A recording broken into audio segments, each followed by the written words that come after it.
Hey everybody, Facebook, YouTube. I'm probably posting this in both places. I don't know where anybody was watching me at. I mean, who are these people that watch me? This is probably going to be a long video. I got a lot to catch up on and tell everybody what's going on with the eviction. There's been a little bit of assumptions made and misconceptions, but that's just lack of information for people on my Facebook page. And I need to get more information out there, everybody, so everybody can understand exactly what's going on with that. There's been a ton of personal spiritual growth. I'm at the point where I don't even call it spiritual no more. It's just conscious, loving energies. Conscious. More conscious than us. Anyway, catch up on some of that because it really applies to how I'm dealing with the eviction. I probably should just go live, but God, I get distracted so bad just talking about stuff. People, comments popping up on the screen. I'd be like, "Oh yeah, hi," and forget that I'm even making a video and grab the phone and start texting. What's that? I can see it already. I forget all about what I was doing. Okay, the eviction. Let's just start with a fight. That's just, Danny's been my neighbor. We're right in each other's back pockets the way these properties lie up against each other. His backyard's right in my backyard and I'm right in his. And there's just no space between us. And he's a junk guy and he's owned a tire changing machine since he was a teenager, a manual, and it makes a hell of a lot of noise when you use it. Those old kind. So, that tells you right there. He drinks. He lies. Like a lot of guys who just get into this heavy-duty beer drinking for all their lives. And there's bullshit up a storm all day long. And Danny lives that way. And he's a good guy. He's generous. He's helpful. He's helped me here a ton. But he's a nuisance. And to take the hell out of you. And he has a lot of episodes with a lot of different people over there because of the drinking. And him being an asshole when he's drunk. He gets drunk every day. It's every day. And at the end of the day, he's pretty much an ass. So I go talk to him in the mornings. Anyway, these kittens and these cats have been going on. He doesn't know how to take care of animals. He's from town. He moved out here in the country. And he wants to have a country life, but he doesn't know animals. You can't tell him nothing. He knows everything. He's Leo. It's all about him. Anyway, so I get a lot of overflow from noise. I get a lot of overflow from cats, whatever. The dog moved over here. That's how I got Delta. Delta just moved over from his place on his own, basically. And that's what the animals do. They end up on their own over there. Nobody taking care of them. And I tried to help him understand and kind of catch up the slack over here at my place just to help him out, help the situation out, help the animals out. Just, a bunch of young cats around here having babies out in the sticks and weeds and shit. And who knows who's out there surviving and who ain't. But anyway, the whole issue is not that big a deal, really. But these kittens grew up that were his from a mom cat that he had. 3 of them. They moved over here, and then they all grew up, got pregnant at the same time, and they all started having their kittens the other week. And I got a couple cat boxes that the cats all hang out in there in the nighttime when it gets cold. And there was no place for them cats to go to have their kittens. They couldn't find any place they liked, so they just started having them in those cat boxes, and they have them all mixed up, and then they separated them wrong, and then they put them back together wrong, and these kittens are getting mixed up and not with their right mothers, and they're dying. Burying kittens. And I'm telling Danny for the second time, come get these cats. I told him twice. And yeah, each time, both times. Yeah, I will. And then anyway, Monday, the 12th, right after that Aries new moon, and it was triggering all my astro stuff. So this is really right up the whole alley of what's in the transits that are going on right now for everybody. Anyway, oh, my back.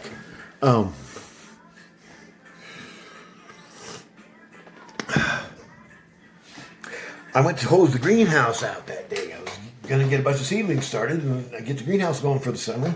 And I wanted to hose it out. And one of them cats had moved what was left of her kittens underneath the greenhouse now, that very day. Must have been just right before I decided to do it, because I went out there earlier when I was cleaning it out, before I was using the hose. And then I finally got around to going back there with the hose and went to hose it out. And now there was cats underneath there.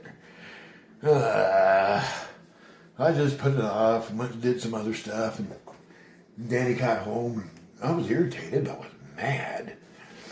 And it wasn't that big a deal. There was nothing to be mad about. It's just irritating. You know, the cats, they're babies. They can't even see. What the fuck?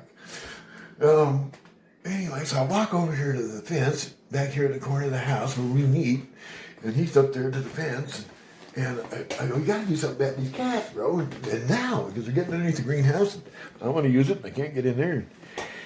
And he goes, well, I've been thinking, them ain't even my cats.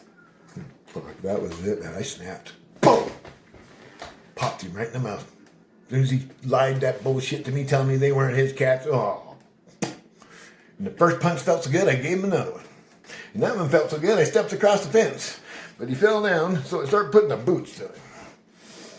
And I'm putting the boots to him all the way across his driveway back towards his house. We're halfway up his driveway, and I finally come to and realize what I'm doing and where I'm at. I'm on his property, beating up the owner. Oh, Lord. I turn around and jet back to my place, get my ass across the fence.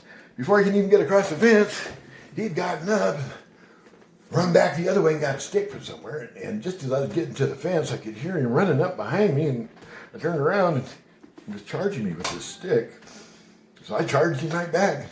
Force with force, boom, you know, he run right over you. You don't meet him force with force. And took the stick away and beat him up with half of it, and broke it, and beat him up with half, and threw it all away. And come back across my fence. Come across to my side, across the fence. And we're sitting down out here outside. Well, what the fuck just happened? You know, I'm 63 years old. What am I thinking of? My bad back. I go, God, is my back okay? And I'm just like tripping. Well, that I even did what I just did. And it just flashed.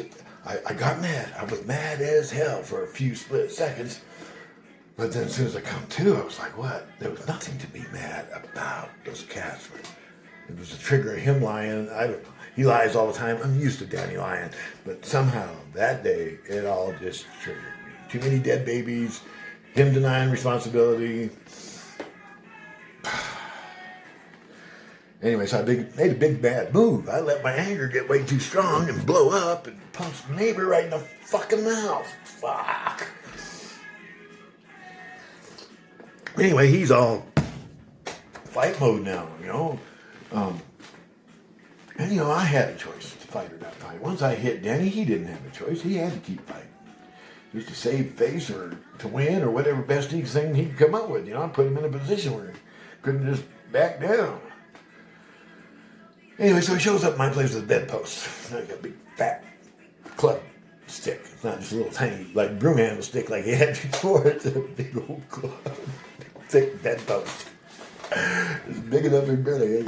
Anyway, and something's going on. I'll get back to this later, but there's something spiritually going on where I like a shield or something. Because he's on that bedpost and it broke just like the other stick. Didn't even hurt, barely felt the pressure. And I took that away from him too, but it was too big to hit him with. But then he reached down and kind of grabbed the chunk that it broke off. And I just grabbed him and threw him over by the wall and bent him over the wall backwards, give him another spanking. Squealing like a pig, so I sent him home. I'm not really trying to fight anymore. I'm just trying to deal with him trying to come over here and settle the score from what I started. And I don't see it as nothing but my own damn fault. Anyway, he's going back over the fence, and that's where I left my rake and the shovel when it all started.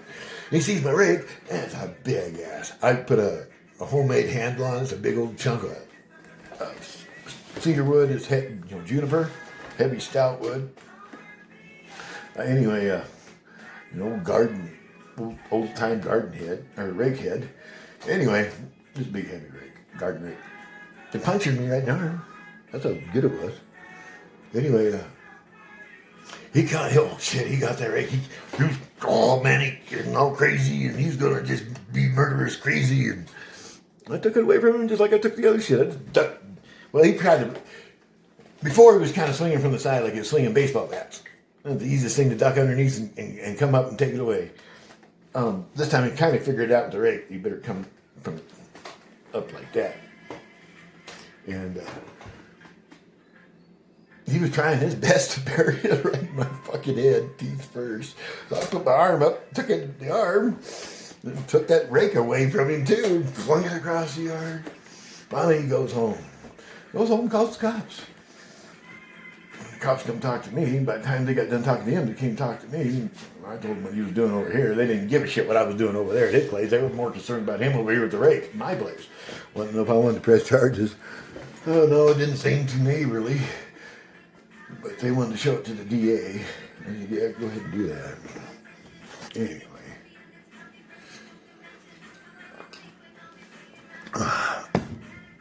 So that's where this thing goes. And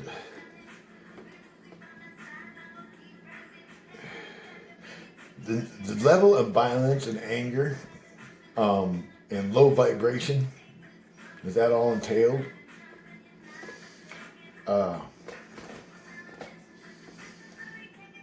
had an immediate reaction from the high vibration here that Villanueva is kind of really made out of. It's got a very high vibration energy here.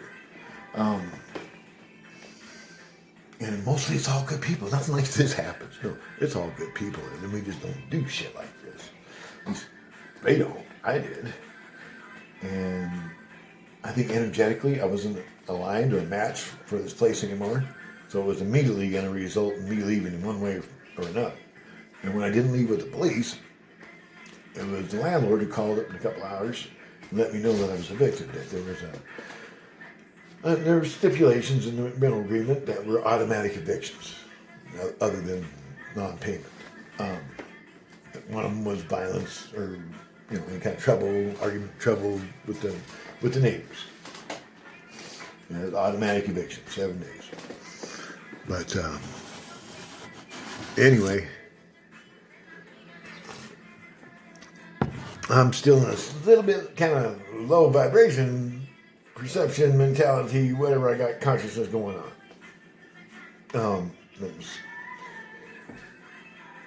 Just kind of seeing everything on the surface level. Steve called me, let me know I was being evicted. My first whole inner being reaction was, no, don't, go back, do over. No, I can't get evicted, I can't leave. No, we've got to... And I'm like dragging my heels on this whole event that's dragging me into the future of where I'm being evicted. And it's like on this energetic level, not so much in the real world. I can feel where I'm kind of being dragged along, and I'm going to go there. It's obvious now. It's inevitable. It's just like ripples of energy going out. Once I made the impact of such a low vibration to fight out of violence and anger, it sent out a ripple. And it was going to take me, it's opening up my destiny and the future in a new direction than what I had been by staying here and keeping everything calm. And it was like I could see it. I was, where people who do inner work, and we use visualization to kind of create scenarios and ideals and things to work with in our minds to kind of work a concept out, process information. It's a little deeper. Kind of just go into the imagery of it all and visualize it. I'm on that level of visualization within myself, but I'm not seeing things that I make up and things that I think of. I'm seeing what's going on in reality, only on an energetic level, not the surface level. And it's these ripples of energy from this event that are taking me in a new direction. And I'm dragging my heels over here going, no, I don't want to go in that direction. And all of a sudden the light came on. I said, dude, you got to move. And you got to move quick. You can't. And a friend commented on Facebook, on one of the posts on Facebook, Tracy. Hey, Trace. And she was calling, up our old days when we used to boom around in construction, you know, you get kind of attached to a place with the job's over and you got to roll. You know, you can't stick. You got to go. We were never meant to stay. We're just there for a job, and when the job's over, you got to go. And this gets a little, you know, where you don't want to stick. You can't tease each other about it. Anyway, she brought that up. Oh, you want to stick? And she goes, right, yeah, I did want to stick. And I thought, what the hell was I even thinking of? I'm always available for rolling. I've been rolling all my life. Let's roll. I'm ready. But I got all these attachments. I've become a gardener. I've completely identified with the gardening, which is a reflection of my inner process more than my own inner process. I've been very focused on my inner process. I've been identifying in a whole new way about who my inner self is because of these inner processes that have been going on lately. And they've been going on for a while. The garden and the modification of this place where I cleaned it all up and turned it into a garden and then managed to make the garden even bigger and bigger each year. Let me go out and look at it real quick right now. Anyway, all this I was really becoming focused on. I was beginning to identify it with and become really attached to my animals, who I love very much. Hound dog laying there. I don't know where the cat's at. In my garden, in my little home. I'm becoming all way too, attached to it because I've been investing in it and getting all these great results out of it. Forgetting completely that over the last couple months, I've been realizing real clearly how it's only a reflection of the inner process that's going on with me. You see, this year, I was getting ready. I got all this plowed up way more than I ever had before. All that, the weeds kind of coming in now. And over here, too. So we were going to like double up on garden this year. Weren't we, Delta? You want to say hi? Say hi.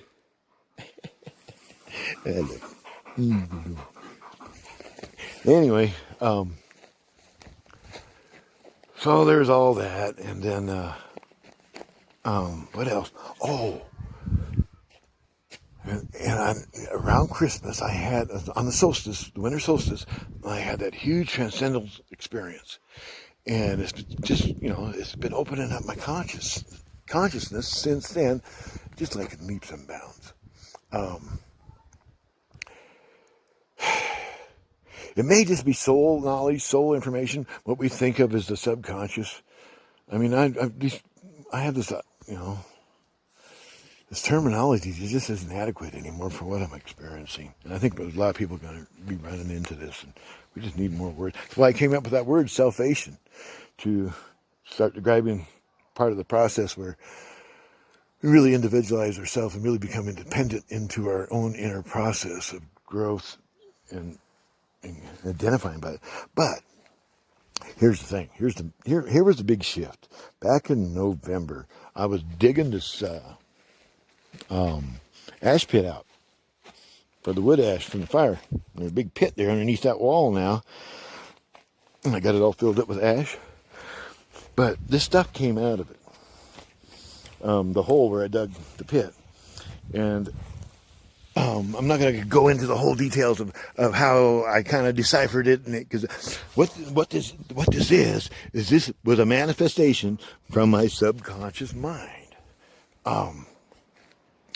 They're dream objects, basically, and you got to interpret them as dream symbology. They come from below the surface of the dirt, below the surface of the mind, subconscious. These are dream objects, and they're sending a message, they're sending information, and don't you do it. Not now. Good boy. Not now. Good boy. Just because I got my knee doesn't mean you need to come. I'm busy. Yeah, look at all this stuff. We're talking about it, Delta. This is what we're talking about. We're not talking about you and me. We're talking about the stuff on the ground. Anyway, what I have here is this old pulley that don't work with a hook on it, and this rope line that used to go with it. And then over here we have all these packages of hooks. These are all hooks. These are spools and reels, same as this pulley reel. The wheels are what's the common symbol here between the line and the fishing line. There's all kinds of spools of fishing line in here, and the hook with the fishing hooks. Now, it took me a while to get this. These are the old external belief systems that I've been spending lifetime after lifetime after lifetime investing my beliefs in. Things outside myself, external information about God and life and everything. And it's all my belief has been going to things outside myself. Society, religion, science, spirituality, whatever, and my own inner experiences. It's all like identified as something beyond me. Now, what this tackle box is representing with all this other stuff is inner me. This is external me in the dirt. This is inner me in a box. And inside, there's more connections. This is a connection. This hook. This is a hookup. And there's actually more connections when we go within. Karma. This wheel is like karma. It's going to keep me on this track forever, going round and round. I've wore the wheel of karma right into the ground. It don't even turn no more. And over here, we have multiple karmas. We can ride 2 karmas at once. We are in control of our own karma by believing in ourselves more than anything outside ourselves, including karma. Now, people have been talking about this whole fight and eviction incident, like the landlord's just heartless and Danny's a big asshole and karma will get him. That's not really the kind of karma I'm talking about. Yeah, everybody knows what goes around comes around. You put something out there, it's going to come back. And if it was something not so good, you're probably going to get bit in the ass for it. But there's more to karma. It's what kind of keeps us going round and round in these lifetimes and beliefs and realities and ideals that just aren't real. This reality isn't real. It's just kind of like a testing ground. And we need to wake up in it. Wake our soul up while we're alive, not after we die. It's easy to wake up after we die. But before we die, we need to wake up in here and realize. And so when I got this message, and I got this directly from my subconscious mind, and I'm thinking, holy fuck, I got this transcendental experience where I merged into a collective that was way beyond this reality. And I'm understanding what it all means about belief and belief in myself. And I'm waiting for reality to change. I'm focusing on it. I'm doing the work. I'm processing. There's all kinds of old, ancient stuff coming up. I'm processing it, feeling it, just realizing what it is and where it's coming from and why it's there. Feel it and let it go. Transmute it.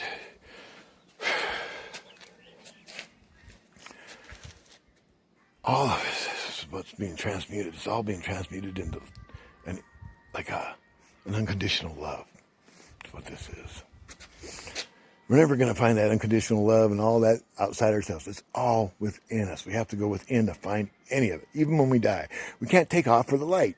That just brings us right back into being reborn. You have to go within. Even after you die, you have to go within. And it's really hard to distinguish where within is after you're not in this 3D reality. It's just within is everywhere. But here we have a sense of individuality, of isolation, of outer and inner. And we can go within here and really feel the difference. Kind of acknowledge where we're at just by our own experience of it. So I'm waiting for this reality to change. And this is what has come up. I was focusing too much on my garden. And I love my animals. I don't want to leave my animals, but I'm focusing too much on that relationship and attachment because it's really bringing out the unconditional love. Me and my animals. Here I am. I'm going to get everything packed, man. I got stuff everywhere. And all the seeds pretty much sorted and packed down here. All over. But I'm getting where I'm ready to roll as soon as I find some place or run out of time, whichever comes first.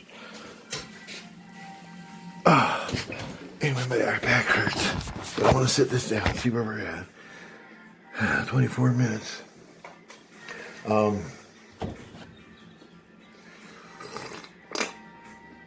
I'm shifting my whole entire belief system. Just not really. And And really, when we think of shifting your belief system, we usually think of shifting it from one belief system to another. And really, no belief systems. I'm just believing in myself. That's the system I have now, me. Self-belief. And here's what I see when I was merging into the collective conscious during the solstice, when I was in that transcendent experience. Even though we spend our time on the surface level in 3D reality, lifetime, believing in our false self, this person right here, this is our a false self, this is not real. Your true self is the ageless self, the part of you that you feel never kind of grows up. Remember when you're growing up during your teenage years, and then you get into your 20s, and you're almost 30, but you still feel like that 15, 16-year-old kid inside.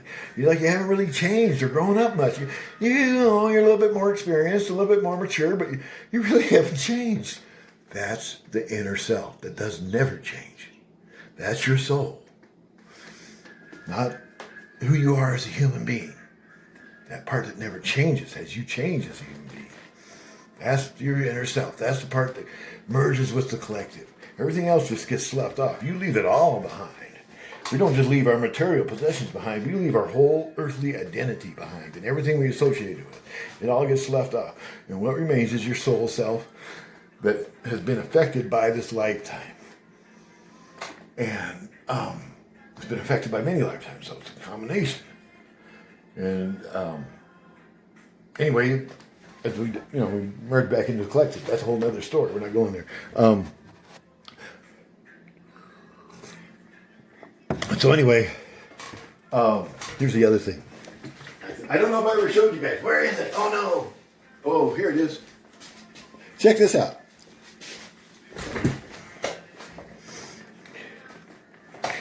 It's a rock.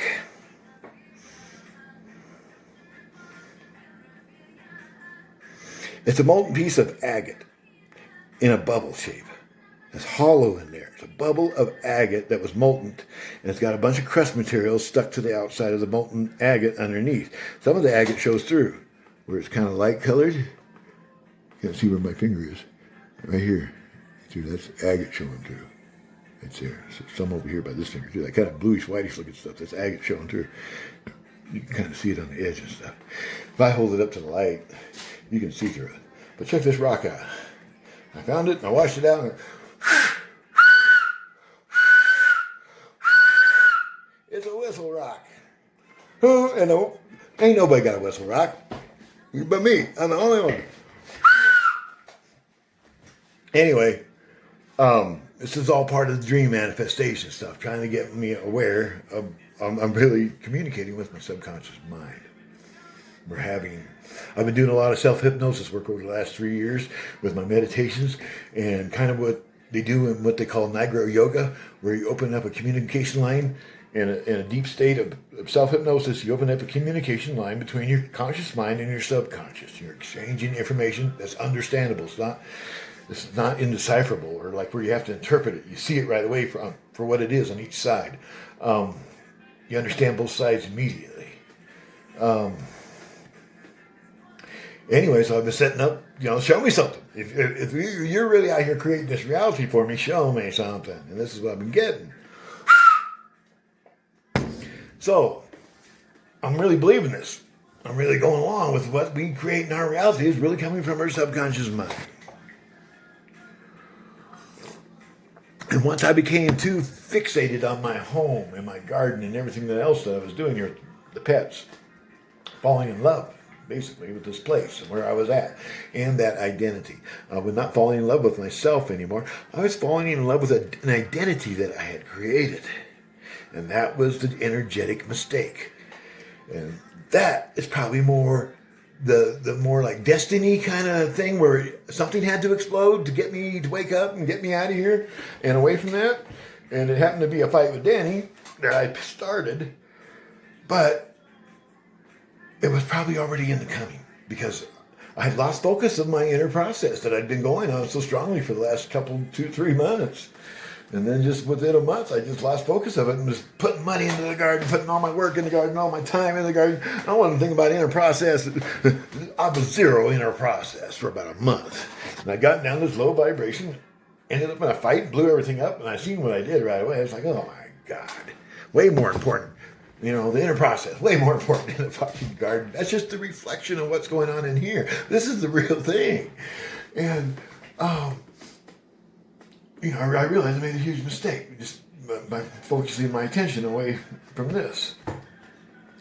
And to get back on track, I had to get out in front of that energy, those ripples that I created that were taking me in a new direction because of the fight with Danny and the resulting eviction, and I couldn't drag heels. When we send stuff out that we feel like, oh shit, I did a mistake. I didn't want that to happen. And we really regret it, and we really repent, and we wish we hadn't done it. We could call it back. And in a way, we can. You can kind of call energies back. It takes longer, and they got to go make a full loop, and they're not going to come back exactly the way we sent them out, but they come back. Maybe not so full force as if we just let them run. But this was pretty powerful. It was something I could drag my heels and call back, but I was going to get evicted. And it's better to hurry up and go with the energy, go with the flow of eviction. Going, okay, I am getting eviction. I need to get on my feet, pack, find a place, and roll with this. And then I could get out in front of the energy. Just like the way you get out in front of a story in the news media, so that you can kind of guide where the story goes. That's what I was experiencing as getting out in the front of the energy was like. It was like I can get out in front of it. And what I realized, here's the low vibrations travel through time and space slower than high vibrations. And I was easily able to outdistance and get in front of those ripples and push back from the front. Instead of trying to call them back from behind, I'm out in front going, yeah, I'm with you. We're getting evicted. But by God, I'm saying when and where. And away we go. And that's what happened. Steve's telling me right away, 7 days. And I told him right away, well, I'll have to take you to court just to buy time because there's no place I'm going to find in 7 days. And for me, especially with my financial range, it's going to take me a long time to find a place. Part of why I got so attached to this place. It was hard for me to find something that I could afford. And once I did, I wanted to hang on to it. But I've gotten on my feet here, and I've done better here. And I think I'm ready to move on to the next best place. That's what it is. But this is not going to be able to fulfill or reflect fully what's going on inside me. And it's not something I can invest in for long term. This house is falling down. It's not going to last as long as I am. I'll outlive this house. It's hard to say exactly when it might go, but it could go anytime. And so, I'm putting all this time and energy and love and money and everything else into this whole situation here. And really, I need to go and do better someplace else or do it. And someplace else is better for it, and I'll get better results, more fulfilling reflection, the whole inner process that's going on inside me as I grow. So I'm out in front of these eviction energies and all this low vibrational anger and violence. And I'm horrified at my behavior towards Danny. It was just terrible behavior. There's no excuse for it.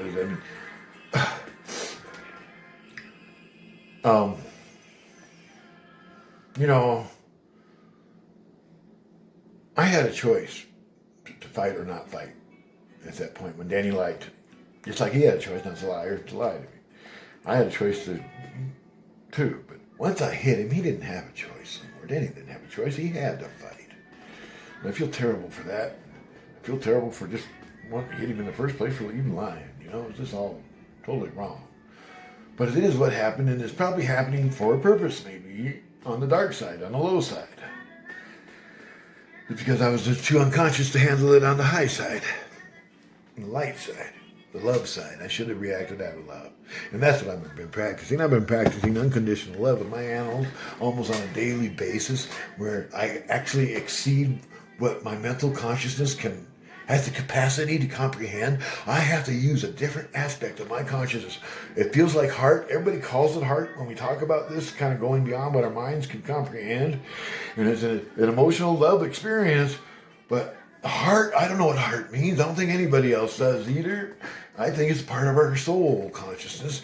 Instead of using our intellect, we're using a part of our soul's broader capacity to comprehend which goes beyond mental, goes beyond intellect. Anyway, and you operate from love in that capacity. Everything is done out of love. No hitting nobody. It's all hugging. Love. Every choice, every decision, it's all out of love. And, I don't stay there. That's the trick is I get these peak moments where I can really hang there for a while, but I always come back down. And I need to be able to stay there from here on out. At some point, I got to be able to just get there and stay there for the rest of my life, for the rest of ever. Anyway, let's see where we're at. Probably later in heck. 35 minutes. There's a bunch more.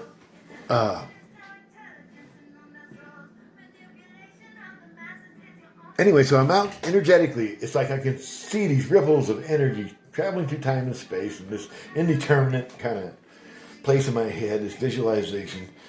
And I'm in front of them, and I'm feeling how bad I feel, and I'm describing what it should have been like, and what it did that was not as beneficial as I could have done otherwise. All these aspects of myself. And it's really not so much like, I did terrible or, failed. It's more like good driving, bad driving. I had an incident of bad driving where I trumped the gas when I should have put on the brake and something like that. Just bad driving. And now I'm trying to get myself back on track. The car's gone off the road. I'm doing all this visualization process, working with these energies. And so the first thing I notice is nobody shows up. Well, the cops show up, and they want to know if I wanted to file charges against Danny, that rake. They were pretty concerned about that rake puncturing my arm. But anyway, nobody else ever shows up. No court officers with an eviction notice. Week goes by, I'm calling Steve going, hey, nobody's ever showed up. How long do I really have? I need to look at the notice. And he's like, oh man, you already need to be out of there. They haven't showed up yet? I don't know, nobody showed up. And so anyway, a few more days go by, and I'm talking to the landlord again, and he's still nobody showed up. I go, no, nobody showed up, Steve. I don't know what's going on. And so the next morning, I quit waiting for somebody to show up. I start looking online, find out what the heck's going on. And I find that there is a moratorium put out by the CDC, the Center for Disease Control, to, protect people from COVID. They put a moratorium, a stay on evictions of all. Even if you owe the landlord, especially if you owe the landlord because you weren't able to work while you were at home during COVID, they couldn't evict them. And it's still in place. And I fit all the criteria. My financial range, if it means I have to end up in a shelter or share rental, or if I end up in the streets. Basically, if I have to move into any place that's less safer from COVID than this place is for me, I can't do it. They can't make me do it. If this is the safest place from COVID for me, I can stay here until I find someplace just as safe or safer. And that doesn't mean a share rental or a shelter or practically any place. My age, I'm more susceptible to COVID. So I got all these factors that the CDC has made the criteria for who can't be evicted. And that didn't go well. Anyway, so I called Steve up and tell him it didn't go well. But I see it as the response to me getting out in front of my energies and pushing back from the front. Instead of trying to call them back home, I'm out in front trying to direct them someplace. And of course, there's all kinds of people in the world. As soon as I told a friend about it today, she goes, oh yeah, I know about the moratorium. We got one over here too, and blah, blah, in another country. And it's been going on ever since the COVID-19 thing first broke out. It's been a year. I didn't know nothing about it. My reality had never existed until I found it. And then once I found it, of course, it had been around for a year and everybody else knew about it. But that's how we manifest things. We manifest them with a history that didn't exist until it entered your reality. It looks like it was existing individually and on its own for quite a while before you ever realized things. But really, I don't think reality works that way. I think I manifested this moratorium and was complete with a history and in place already operating so that, I showed it to my lawyer or my landlord. And there was not much he could say or do. But that was my energetic pushback, I think. I conjured, manifested that up, that moratorium. From this point in time to the time that it came back up earlier. Anyway, so this buys me time. A lot of time. And I've had some pretty good offers, but they're not exactly what I want. One guy's a young guy, but I get along with him pretty well. He wants to share rent. There's another house down the road that might be available to rent to me alone. Let me see, there's some things coming up. I know there is more. I hope this is enough for right now. I'll try to make another video. So really, I'm all to blame for the situation I'm in. It's my own fault that I'm here. But at the same time, I needed the situation to get me the fuck out of here. I need to get out of here. I just haven't figured out where to go, and it's hard for me to go anywhere because I don't have a vehicle or enough money to hire somebody. So anyway, oh cute, here's the cops. What's that cop do?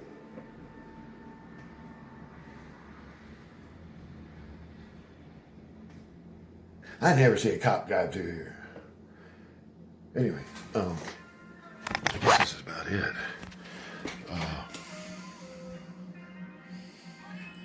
I'll just stay in touch. I prefer to. I'll probably write something out. If I miss something, that's what I'll do. If I miss something, I'll just write it out. All right. Bye, everybody. Love you. Should have told that to everybody right at the start. I love you. You fall deeply in love with everything and everybody. Self first.